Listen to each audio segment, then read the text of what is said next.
உங்க விருப்பப்படி life partner கிடைக்கணும்னா கீழ இருக்கிற லிங்கை கிளிக் பண்ணுங்க. உடனடியா ஃப்ரீயா ரெஜிஸ்டர் பண்ணுங்க.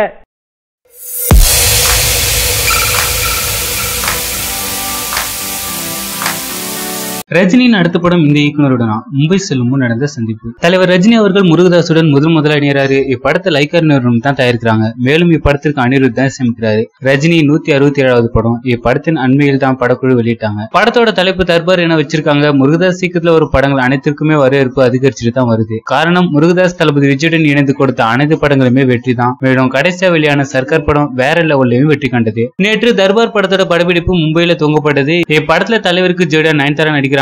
மேலும் மற்ற நடிகர்களை பற்றி விரைவில் அறிவிப்பு வெளிவரும் என எதிர்பார்க்கலாம். தற்போது வந்த தகவல் என்னன்னு பாத்தீங்கன்னா, ரஜினி மும்பை செல்வதற்கு முன் இயக்குனர் KS ரவிக்குமார் சந்தித்து பேசியிருக்காரு. தற்போது இந்த சந்திப்பு அடுத்த படத்திற்கான சந்திப்பு என தகவல் பரவிட்டும் வருது. அதிகாரப்பூர்வ அறிவிப்பு வந்தால் தான் தெரியும். மேலும் தலைவரின் தர்பார் படத்தின் ஃபர்ஸ்ட் லுக் வெளிவந்து ரசிகர்களை குஷியடியும் வச்சிருக்கு. இணையத்தையும் கலக்கிட்டு தான் வருது. மேலும் இப்படத்தோட எதிர்பார்ப்பு தூண்டி இருக்குன்னே சொல்லலாம். ஃபர்ஸ்ட் லுக் ரஜினி போலீஸ் கெட்டப்ல மாசா இருந்தாரு. இதனால படம் மாசாக இருக்கும் என ரசிகர்கள் தற்போது யோசிக்க தொடங்கி விட்டாங்க. வந்த முதல் போஸ்டர் இணையத்தை தெரிவிக்க விட்டதுன்னா இந்நிலையில தர்பாரின் செகண்ட் லுக் வெளியிட இருப்பதாக தகவல் வந்திருக்கு. அதாவது இப்படத்தோட டிசைனர் ஒரு பேட்டி கொடுத்திருக்காங்க. தர்பார் படத்தின் ஃபர்ஸ்ட் லுக் செம மாசான வரவேற்பு கிடைச்சிருக்கு.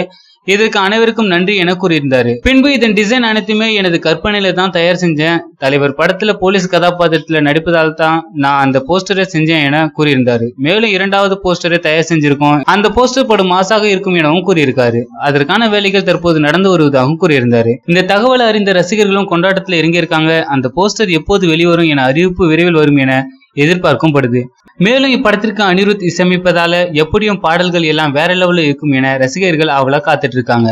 இந்த தகவல் பத்தின உங்களுடைய கருத்துக்களை கீழே இருக்கும் கமெண்ட் பாக்ஸ்ல கமெண்ட் பண்ணுங்க. இந்த வீடியோ பிடிச்சிருந்தா லைக் பண்ணுங்க, ஷேர் பண்ணுங்க. மேலும் இது போன்ற செய்தி உடனுக்குடன் அறிந்து கொள்ள நம்ம சேனலை சப்ஸ்கிரைப் பண்ணுங்க.